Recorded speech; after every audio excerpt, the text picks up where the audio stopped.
Okay, I'll call to order the Tuesday, August 27th, 2019 regular board meeting. Please stand for the Pledge of Allegiance. Pledge allegiance to the flag of the United States of America and to the republic for which it stands, one nation, under God, indivisible, with liberty and justice for all.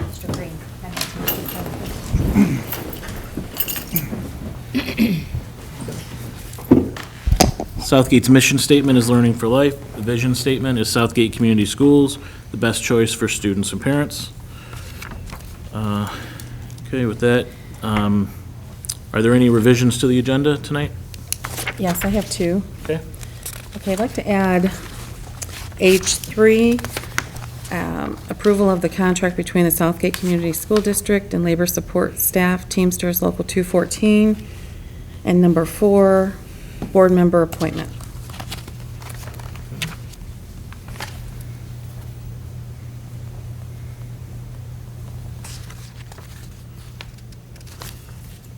Any other revisions to the agenda tonight? Okay, seeing none, I'll entertain a motion on the revised agenda. I'd like to make a motion to approve the agenda as presented. Okay, I have a motion. Is there support? Support. Supported by Mr. Koopser. Any discussion? Seeing none, I'll call for the vote. All in favor, say aye. Aye. Aye. Any opposed? Okay, we have an agenda. Are there any citizens who'd like to speak tonight? Okay, seeing none, we'll close public comment. And takes us to presentations. Is it, Dr. Baker, you have this one? Yes, just me. Okay. So I am super excited to share an opportunity we were granted by the Michigan Department of Ed. We applied for an innovative program waiver, and we were granted it just a couple weeks ago. So I just kind of want to give you a brief overview of the details of the program. So I put a document there for you that kind of just highlights, pulls out some of the language that was part of the proposal that we submitted. So basically, the innovative program waiver is where districts can apply to the state to say that we have a need in a certain area, and we'd like to try something new, and they will grant to waive the minimum number of hours and days that we may have set aside for instruction based on the goals of that innovative program. So there was definitely a common theme that we heard last year, and we've actually heard it for several years, that staff really need time. So we are using a lot of data. Last year we implemented NWA map growth, K-12, K-11, and so staff really did not get a thorough opportunity to really dig deep into that data and really look at how can we use this data to provide remediation for students, but as well as students that are high-performing students, what can we do for those kids? How can we extend their learning? So we developed a innovative program, and it's called What I Need, or WIN time. And again, like I said, we were granted that approval a couple weeks ago. And so the proposal that we put together for WIN time, basically the paragraph that you see there, that came directly from the proposal. So there will be 4 WIN days, approximately 6 to 8 weeks without students. So there will be non-instructional days. All staff will still report to school on those days. And during that time, they're going to analyze the NWA growth data, DRA for those K-5 folks, and then they're going to be able to group students based on the scoring bands for their RIT scores as well as the guided reading levels, and then plan the targeted and strategic instruction that includes assessments for intervention or those extension topics to address the students' areas of need in reading, language, and math. The MAP growth scoring band, or DRA score, will determine whether a student needs remediation or if there may be a student who gets to extend their learning and really focus on reinforcing those academic or social, emotional, or college and career readiness skills for those students at each grade level. So the 4 days that we have elected for those WIN days where teachers would report without students to really dig deep into that data are Tuesday, October 15th, December 17th, March 10th, and May 12th. And March 10th is one of those key days that we have voting going on in every building in the district. So this was a way to utilize teachers still working, yet students not being in the building when we have the community there for the election. And then we also were able to utilize our latchkey and daycare program for the students that would normally attend that. They could stay all day on those days, except the March 10th date for the date with the election. So that's something that we were able to put in place for parents. So kind of just a little timeline for how we would communicate this to parents, because when we applied for this, it was the end of June, and they, just notified that we were approved, so we didn't let parents know in advance in case, it was not approved. So we were thinking within the first couple weeks of school, we would do a phone call or email blast from central office, and then, of course, the building administrators would then be able to remind parents throughout the year. And then one of the pieces for being granted the program, we do have to show, what was the impact? Was it effective? We have to show, and they want to see our evaluation of the program.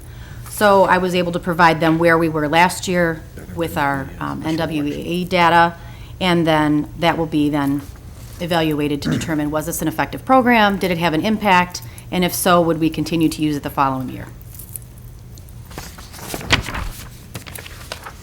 Any questions that you might have about this? I think we all do. Hi. So I'm assuming the wind days were not built into our original schedule, or are those days off? So these are, I understand the March 10th is the voting day, so the other 3 days off were just, it's different. It's not, they think they're in school until right now, until this passes. They do. Okay. So my second question would be, we have a winter like we did this year. I know we have it built in for extra days, every school district does, but are we spreading ourselves too thin to hit that snow day? So this doesn't affect that at all? This is a Okay, waiver. so that was my like- other question. The right. state This would is- not count against our instructional days or hours. Since then, since the state approved it, it doesn't count against us? Correct. Okay, that's what I wanted to make clear. Thank you. I think it's great. Well, we're not being asked to approve this, right? This is, So we applied to the state. This is so we haven't even told our staff yet. So we wanted to tell you first. I mean, Michelle's been talking about doing this for a few months. I'm going to be honest with you, I didn't think that she could pull it off. And I appreciate her hard work. Mr. Lyons knows my feelings on this. I was like, wow, you can go ahead and try, but this is typically not granted to school districts. This is typically given to alternative programs that are doing alternative things to get students to be successful in an alternative setting. Correct. So this is an exciting opportunity. We used to do much more data digging when we had Monday mornings, every Monday morning. This really gives us an opportunity to 4 days of looking at data and making plans, and the bottom line is, if the evidence doesn't show it, the state's not going to give it to us again. So this is a once-in-a-lifetime opportunity. Mr. Lyons is here because he spoke very eloquently about what a great opportunity it is for the high school and for all the schools, but we asked him to come if you have any questions. We really know that this is very important, and we want parents to see the benefit of it. And we really have talked about even having teachers explain this is a win opportunity, so that they even might share that with their parents, that this is an extension opportunity or remediation. We're not going to use that word with students, but an opportunity to fill gaps or to help in any learning deficiencies or any learning challenges that students have. So. And I do think one of the other pieces to this, when I met with like district-wide department chairs, district-wide school improvement chairs, administrators, our MTSS coordinators, one of the things that came up frequently is we really do, or we try very hard to work on our students who are struggling. But we really don't always take our high-level students to the next level. So this really provides both opportunities. That's kind of something definitely innovative for us, that we haven't really invested that kind of time and planning in for the students who could really be challenged, so. Sorry. Are the students pulled aside, or is it all the students in the classroom? Talking about the whole building. Okay. This You is said big. high achievement, I'm thinking, okay. So is there additional lessons into the curriculum, or is that gonna mess up with the time with the I think part of it, they're really going to look at priority standards. Where are the gaps? What do we need to fill? Okay. Closing those gaps, but then students who have really mastered those targets, what can we do to take them to the next level? Students aren't in the building. This is from what they've done and then taking the test. And then what you're doing is you're taking, Analyzing the data? right, because you're taking not only, which is great that we take students that struggle and take them to get them to proficiency, but this also allows you to take students that are above average and send them into the great level. You see, Right. which sometimes we miss in education. And I hear a lot of the parents complain too, and students say, you know, I need more, they need more challenge. Yeah, and this is gonna give you the data to provide it. Good. Did you get your question out? Yes, Dr. Pomponi? yes, thank you. Okay. Mr. Cooper? Curiously, your data points that are going to be analyzed, it appears that, I mean, it's a myriad of them. Curiously, how they coordinate with the dates in which you have selected. Additionally, is there a standardization between the data points so that it was this standardized test that I made this decision with, or was there a different test or a different assessment that made a different decision with it? How does it look in terms of how they're going to analyze? So in the full proposal, which I could give, this was just a highlight. I actually pulled M-STEP data, so here is where we were last year. I pulled SAT, NWA tells you your projected proficiency on the SAT. So we said, what students are off track to be proficient on the SAT? What students are on track? So we have a list of numbers of students by grade level who are on track and off track to help really focus our remediation. So we looked at math and reading, both in M-STEP as well as NWEA. That's not what I was getting at, I guess. He's asking if the My dates question is that, let's say on Oh, December 15th, are you going to have another data point to make another decision potentially different on December 17th? What data is going to come in, and is it standardized in a way for you to say, you know what, they did grow, you know, we need to put them in this level now because you've made a new plan for them.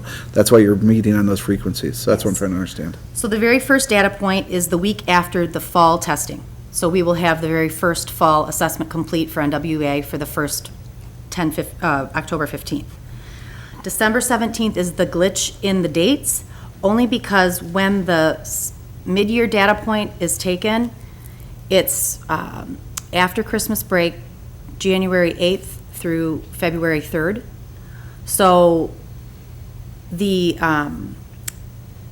December date, if we pushed it back, it would be much longer, like it would be after February 3rd. And then our next, our last date is in the spring. So the March date for sure would be able to analyze the mid-year date. So the December date, there is progress monitoring that we can do throughout. We don't have to take the NWA test to see, hey, is our interventions effective? There's always grades and homework and progress Yes. monitoring. My question for the December date, is that too little too late for the high school students? Is there change in semesters? And I don't Kinda- think so, because when we're looking at it, it's talking about still the fall to spring projected growth. So midwinter would still inform the second semester teacher, these kids are still off track or struggling, what can you do now in semester 2, starting your course, to help, Fair enough. impact those students? thank you. You're welcome. Mr. Lamas? I can tell you guys are excited about this, so there must be lots of good reasons that I probably don't understand, right? So I'm going to ask some questions, and don't take them the wrong way.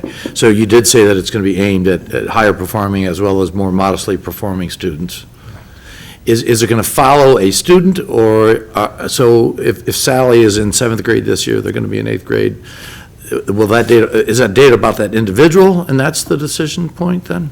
Our NWA data is collected on every student every year.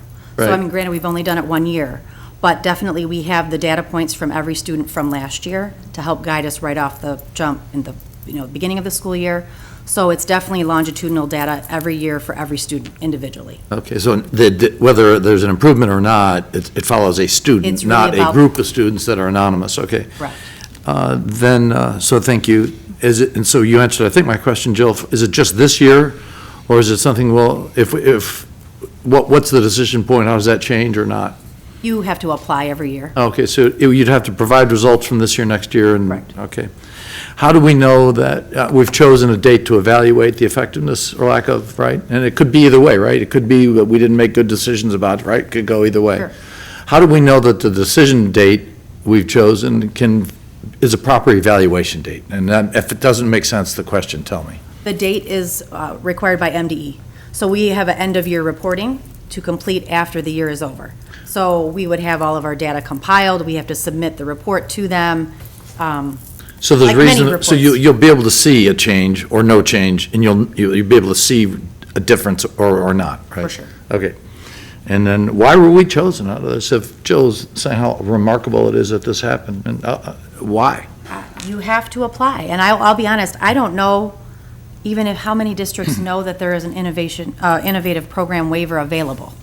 So, it is kind of hidden in all of the MDE links that there are, and I actually heard about this when I was at a school improvement conference, and a secondary MTSS presentation, and I asked lots of questions, like, hey, how does it happen in a high school? How does it happen in a middle school? And they said, well, why wouldn't you just apply for an innovative program waiver? And I said, what is that? So that's how I even heard of it, and that's kind of, I've been talking about it probably for about a year and a half now, and finally submitted it last year, so. One last question, and then as part of our effort to retain and grow our student base and population, whether in city or out, messaging we're having other days off routine to parents can be misconstrued. So have we given some thought into how we're going to message that? I know you said something about it earlier, but if we don't message that right, it's going to appear like, oh, well, I have to know the day the kids aren't going to school, these we're leaving Southgate. I'm exaggerating, of course, but I'm trying to make a point. What do we do about that? And we definitely did talk about that. I think we have to make sure we're sharing the opportunity that we have here as a district on how we can really provide extra support as well as extending the learning opportunities for our high achievers as well. And I think the parents have a right to wonder what we're going to do. And if Absolutely. we don't do anything different from the October date to the December date, then shame on us, number one. And if we don't highlight some of those things that we're doing, whether it's Facebook or in newsletters home to parents, we need to take that opportunity to highlight what we've done differently as a result of this data in these days each time, in order for parents to say, you know what, I'm glad that my student didn't go to school today because of the next opportunities that were afforded to them. So we really are very serious about it. We haven't rolled it out to staff yet, so if any staff are watching, they're like, what are these days? What are we doing? And so we're excited to do it, but we wanted to tell you first. Well, thank you. And the only thing I'll add is that if the messaging is so important for this, it's such a huge opportunity for us, right? It's a big win opportunity. So if you need any help with the messaging thing, I'd be happy to help. Thank you. Thanks, Mr. Freitas. I'm actually jealous of this. I think this is a great opportunity. It's like running an IndyCar race. You have to have a pit stop to figure out what is going wrong with the car. Do I put new tires, more gas? What do I do to make it, enhance it? And then you drive a little bit more, then you tune it up again. It's a perfect opportunity for the teachers to stop, figure out where your child is at, and have a game plan to get them to go. Great analogy. Yeah. Because it's too hard as a teacher to change a tire while you're still driving. Got it. It's making these constant adjustments. So you need a pit stop, evaluate, then take off again. So speaking of messaging, you won't need me. You can call Neil. You got it. Yeah, that's a great analogy. Yeah. It's clean. That's beautiful. Yep. Mr. Estar. Hello, thanks for your work on obtaining this program. This is great, but I had a question. So this is district-wide, including Asher and Beacon? It actually does not. It does not. Okay, well, that's even, Asher does apply for a waiver similar to this, which they already have. okay. So there are limitations to how many waivers you can have, so that was not something that we asked for Asher. Okay. Beacon, I think there might have been some wires crossed, because at the time I was submitting this, Beacon was coming up with their own innovative program. And so they didn't submit it. And so when I asked for this, I just said elementary schools, middle school, and high school. at the time thinking, we knew Asher had their own waiver, and then Beacon was submitting their own waiver, so. Okay, thank you. So I get, maybe everybody here understands it a little bit better than I do. So this is a day where the students are not there, the teachers are there. Are the teachers together, or are they in their classrooms individually poring over their students' data? No, I think there's definitely, it's very much teamwork. So I'm thinking we're grouping students. We're going to look at groups of students based on different criteria, different bands of RIT scores. And so then different groups of teachers may be focused on students who need math remediation. Different groups of teachers may be focused on students who need reading remediation. There may be groups of teachers then working on what can I do with students who don't need remediation. So it's definitely a team effort based on what our students need. I would definitely not think you would come into the building and see teachers working alone in their classroom. So they're not going to be looking at any student's individual data, they're going to be looking at groups of students. Well, They're but not you- looking at. You look at to use individual Mr. Lawrence's data. analogy, they're not looking at Sally, they're looking at, Well, you the look at group that Sally to know Sally's what in. group Sally's in, though. You will need to look at Sally to know where she falls within the other students in the grade level or the content area. well, I guess just to keep it simple for me, so I'm talking about an elementary school now. I go into the elementary school, and all the teachers are not in their classrooms, they're in the media center, let's say. And they're going to be tasked with evaluating all of the students in the school.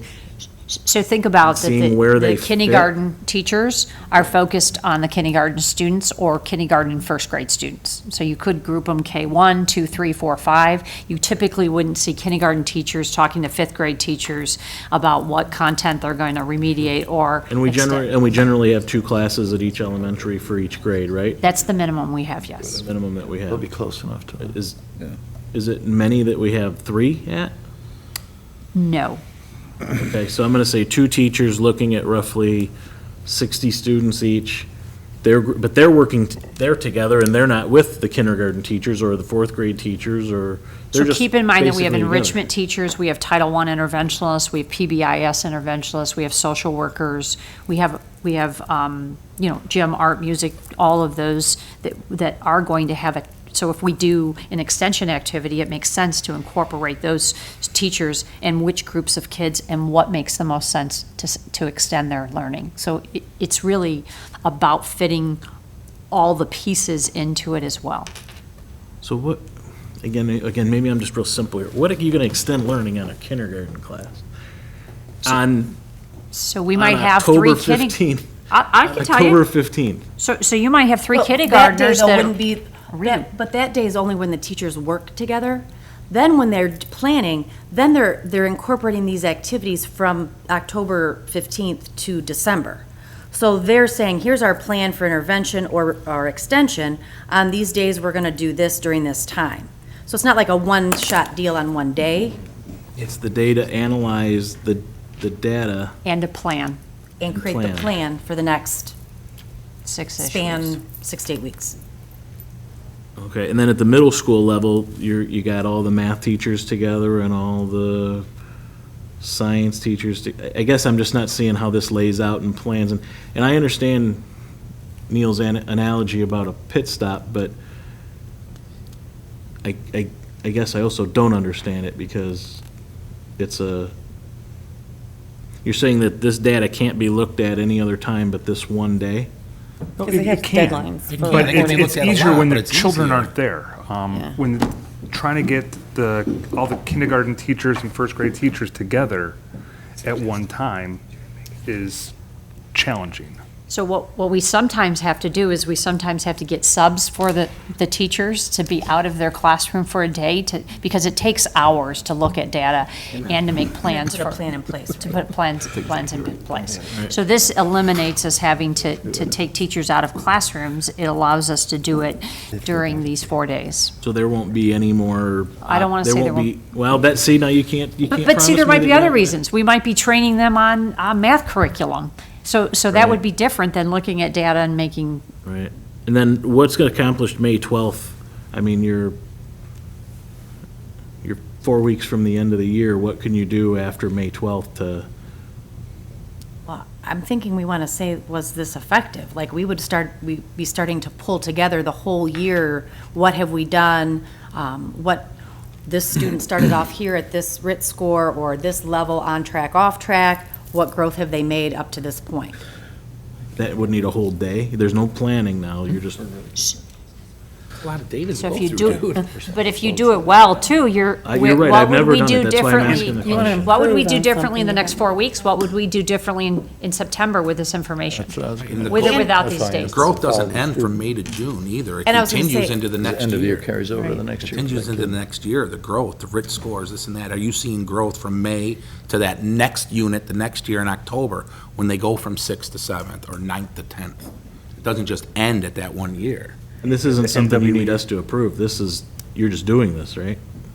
You This got a is not a, program. this is not an action item. This isn't on the Right, agenda to right. approve. They're just doing this. So This is you are letting there- us know that you're doing this. Are they reporting to the state in between these dates, or is this just one? In the at the letter end? that they sent us, they said, there's the evaluation at the end, but then they also said, there's also site visits, that they didn't say how that was chosen. So I think that was their way of saying, we could pop in on these days. We may stop in and say, what does this look like in your building or your district? So there was two things that they said, there's an end-of-year evaluation, but also there are site visits that are happening across the state, so. I think it's great for students and to have our curriculum enhanced and see how well. Challenge the students. Any other questions? Okay, Thank you. thank you. Thank you. Okay, it takes us to the consent agenda, which consists of minutes from July 9, 2019 regular board meeting, and August 6, 2019 board retreat, the HR update, and disbursements for July of 2019. I'll entertain a motion on the consent agenda. I'd like to make a motion to approve the consent agenda as presented. I have a motion by Mr. Coops, or is there support? Support? Sorry. Supported by Dr. Tandem. Pomponio, she's quicker than you. Any discussion on the consent agenda? Okay, seeing none, I'll call for the vote. All in favor, say aye. Aye. Any opposed? Okay, consent agenda passes. Action item number 1 is employee termination.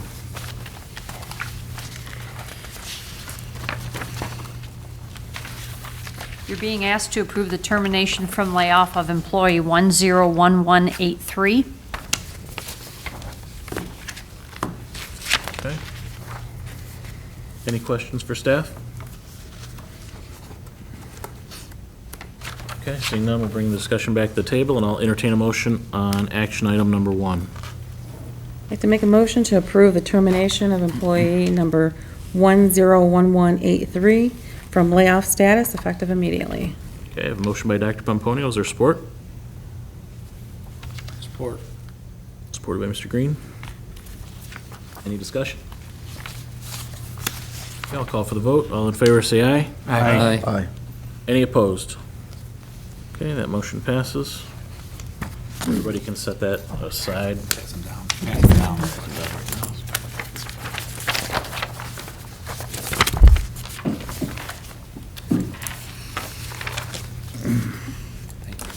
Okay. All right, this takes us to action item number 2, employee recall. You're being asked to approve the recall of a previously laid-off employee 101711, and this is due to the fact that our kindergarten enrollment exceeds the number of recommended students in classrooms, and we have added a kindergarten classroom to Grogan Elementary. Any questions for staff? Okay, seeing none, we'll entertain a motion on action item number 2. I make a motion to approve the recall of laid-off employee number 101711 to be effective on Tuesday, August 27th, 2019. Okay, I have a motion by Mr. Coopser. Is there support? Support? Supported by Mr. Lamas. Any discussion? Okay, I'll call for the vote. All in favor, say aye. Aye. Any opposed? Okay, that motion passes. Action item number 3 is the first added item. It's the approval of the contract between the Southgate Community School District and Labor Support Staff Teamsters Local 214. You're being asked to approve a one-year contract agreement for the Labor Support Staff Teamsters Local 214, which is the food service staff, as reviewed during our closed session. This contract would expire on August 31st, 2020. Any questions for staff? The motion is wrong. It needs to be changed to 1 year. Sorry, Yeah, you got 3. sorry, I'm sorry. Thank you. Sorry. No questions for staff? Okay. Bring it back to the table and entertain a motion on action item number 3. I'll make a motion. I move to approve the one-year agreement between the Southgate Community School District and the Labor Support Staff Teamsters Local 214. Okay, I have a motion by Mr. Estheimer. Is there support? Supported by Dr. Pomponio. Any discussion? Okay, seeing none, I'll call for the vote. All in favor, say aye. Aye. Any opposed? Motion passes. And the second added item, which is the appointment of a new board member. This one is, this is brought about by the resignation of Mr. Koopser. So we did interviews for a new board member, and we have arrived on one that I think we all had a good conversation with during the interviews, and seemed to make sense to add to the team. So with that, I'll entertain a motion on action item number 4. I move to make a motion for the approval of the new board member. Okay? I support. Okay, motion by Mr. Koopser, supported by Mr. Lamas. Any discussion? It may not be a bad idea to describe to the public the mechanism that allows us to do this, just so they understand. If that makes any sense.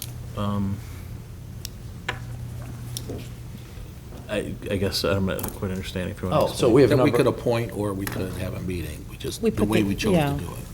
We put it out there for the public. Oh, I'm sorry. Yes, Sorry, understand. I probably didn't state the No, question. yeah, no, I understand. Yeah, so with Mr. Koopser's resignation, we asked the public for letters of interest. We then interviewed the applicants, I guess is the best word for it, and arrived at our decision of Sean Sage.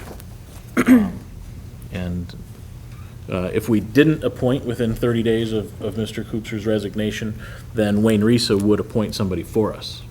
So we made sure we got somebody from the community who was interested in participating, and that's how we've arrived at Mr. Sage.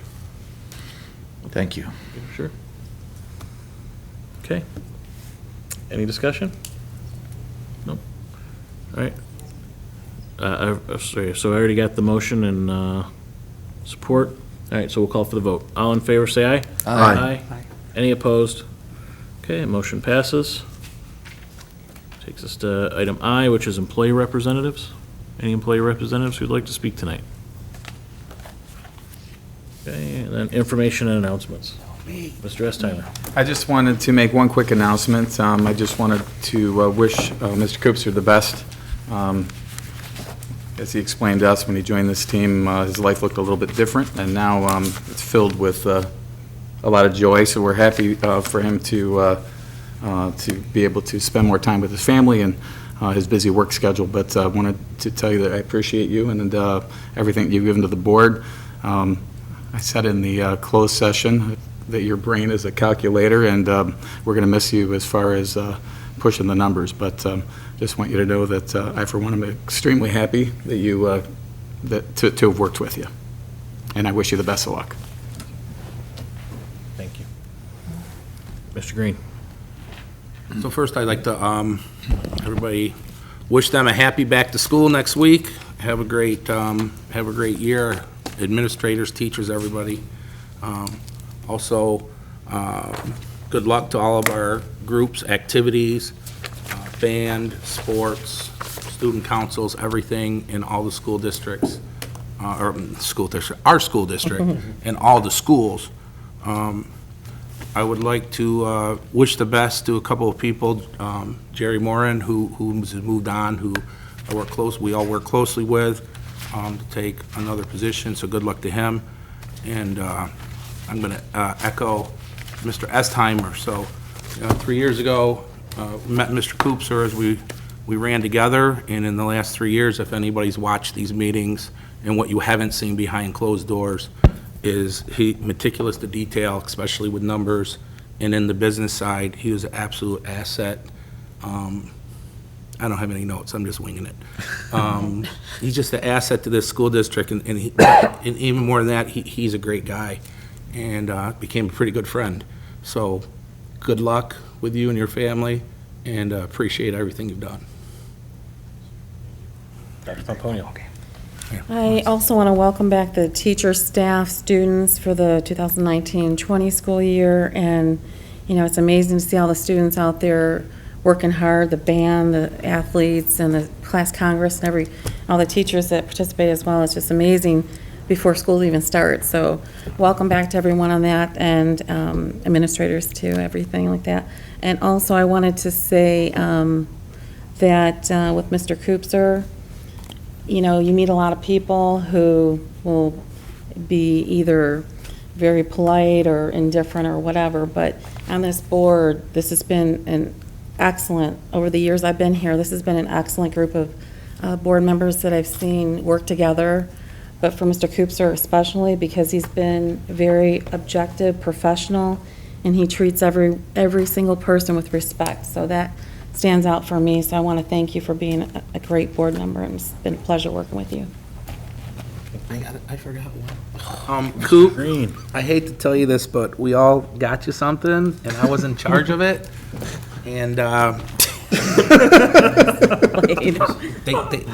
when I went to pick it up, they spelled your name wrong. So we have to get that redone. So It's better than you, I forgot it, so that's why I was kind of curious if that was going to. So I did ask everybody before you were around if I should say I forgot it or just tell the truth, and they told me I had to tell the truth. That's fine.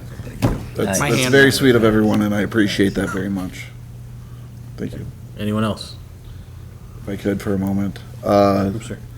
I just want to thank this board, and I want to thank the administration for being such a wonderful group to work with, and the opportunity to serve the community. Thank you for putting your trust in me and allowing me to do what I can for as long as I could.